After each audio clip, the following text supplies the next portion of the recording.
நமக்கு தமிழ்நாடு கிரிக்கெட்டை பொறுத்த வரைக்கும் ஜூனியர்ஸ் ரொம்ப நல்லா பண்ணிட்டுருக்கோம். அண்டர் 16, அண்டர் 19, அண்டர் 23 நல்லா பண்ணிட்டுருக்கோம். நமக்கு நெக்ஸ்ட்டு வந்து seniors basically Ranji trophy win பண்ணணுன்றது தான் நம்மளுடைய முக்கியமான குறிக்கோள். இதை வந்து 1988 லாஸ்ட்டாக வின் பண்ணோம். இப்போ அது வின் பண்ணுறதுக்கு என்னென்ன பண்ணணுமோ அதுக்கு உண்டான எல்லா ஸ்டெப்ஸும் நான் வந்த அப்புறமும் எடுத்திருக்கிறேன். நம்ம கையில் நல்ல டேலண்ட் இருக்குது, நல்ல பிளேயர்ஸ் இருக்காங்க. பட் அவங்களுடைய பெஸ்ட்டு டேலண்ட்டை கொண்டு வந்தால் தான் நம்மளால் வந்து ரஞ்சி ட்ராஃபி அடிக்க முடியும். ஏன்னா 88 நம்ம ரஞ்சி ட்ராஃபி அடிக்கும்போது 22 பேர் தான் வந்து ரஞ்சி ட்ராஃபி டீம் ஆடிட்டு இருந்தாங்க ஸ்டேட்டு. இன்றைக்கி 37 ஸ்டேட்ஸ் இருக்குது கிரிக்கெட் ஆடிட்டுருக்கு. எல்லா ஸ்டேட்டுமே நல்லா ஆடிட்டுருக்காங்க. ஸோ அவங்கள நம்ம பீட் பண்ணி மேலே வந்து ரஞ்சி ட்ராஃபி வின் பண்ணால் நம்ம நிறைய எஃபர்ட்ஸ் போடணும். நம்ம கையில் பிளேயர்ஸ் இருக்காங்க, ஃபெசிலிட்டிஸ் இருக்குது. பட் அதை நம்ம பெர்ஃபார்மன்ஸாக கன்வெர்ட் பண்ணால் தான் நம்மளால் ரஞ்சி ட்ராஃபி வின் பண்ண முடியும். அதுக்கு உண்டான எல்லா முயற்சிகளும் நம்ம இப்போ எடுத்துக்கொண்டு இருக்கிறோம். இப்போ பொதுவாக வந்து கிரிக்கெட்னாலே வந்து கொஞ்சம் பணக்காரங்க விளையாடுவாங்க, அந்த மாதிரி இருக்குது. இந்த கபடி அந்த மாதிரி கீழே அந்த அடித்தட்டு மக்கள் போய் சேரலைங்கிறாங்க. இதுக்கு நீங்கள் ஏதாவது ஸ்பெசிஃபிக்காக எடுத்துகிட்டு வர போகிறீங்களா?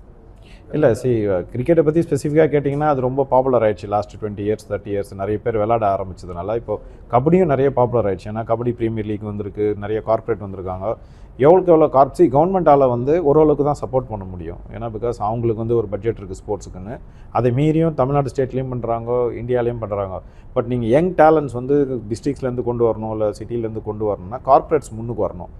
ஸோ கார்ப்பரேட்ஸ் முன்னுக்கு வந்து ஸ்பான்சர் பண்ண ஆரம்பித்தாங்கன்னா என்னாகும், எல்லா ஸ்போர்ட்டுமே நல்லா வர ஆரம்பிச்சிடும். இப்போ நீங்கள் பார்த்தீங்கன்னா ஃபுட்பால் ப்ரீமியர் லீக் இருக்குது, கபடி ப்ரீமியர் லீக் இருக்குது. இதெல்லாம் ரொம்ப பாப்புலராக இல்லாத ஸ்போர்ட்ஸ். நமக்கு இப்போ லாஸ்ட் 5 இயர்ஸ் 6 இயர்ஸில் பார்த்தீங்கன்னா தேவ் கம் அப் வெல். என்னுடைய அசம்ஷன் என்னன்னா நெக்ஸ்ட்டு 5-6 இயர்ஸில் இந்த கபடி, ஹாக்கி, அதுக்கப்புறம் ஹாக்கி ப்ரீமியர் லீக் இருக்குது, ஃபுட்பால் ப்ரீமியர் லீக், இதெல்லாமே வந்து நல்லா வளர ஆரம்பிச்சிடும். ஏன்னா கார்ப்பரேட் வந்து நிறைய முயற்சி எடுத்து நல்ல பிளேயர்ஸை கொண்டு வரதுக்கு எல்லா முயற்சியும் பண்ணிட்டு இருக்காங்க. இதுக்கு இன்னும் கொஞ்சம் நாள் பாப்புலர் ஆகிறதுக்கு எல்லா வாய்ப்புகளும் இருக்குது.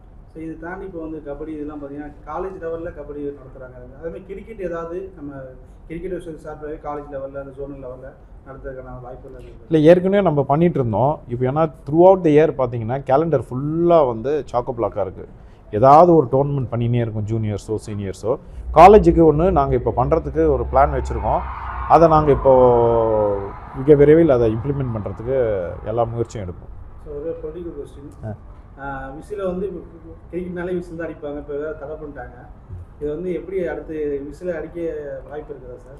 அதாவது இந்த தடைக்கும் விசிலுக்கும் சம்மந்தமே இல்லை. ஏன்னா இந்த விசில் வரத்துக்கு முன்னாடியிலேருந்தே பிசிசி ஐசிசி வந்து என்ன பண்ணியிருக்காங்கன்னா வந்து கிரவுண்டுக்கு வரும்போது எந்த எக்யூப்மெண்ட்டும் எடுத்துகிட்டு வரக்கூடாதுன்னு சொன்னாங்க. விசிலை எடுத்துகிட்டு வரக்கூடாதுன்னு ஸ்பெசிஃபிக்காக யாருமே சொல்லவே இல்லை. விசிலும் ஒன் ஆஃப் த எக்யூப்மெண்ட் உள்ளே எடுத்துகிட்டு வரக்கூடாது.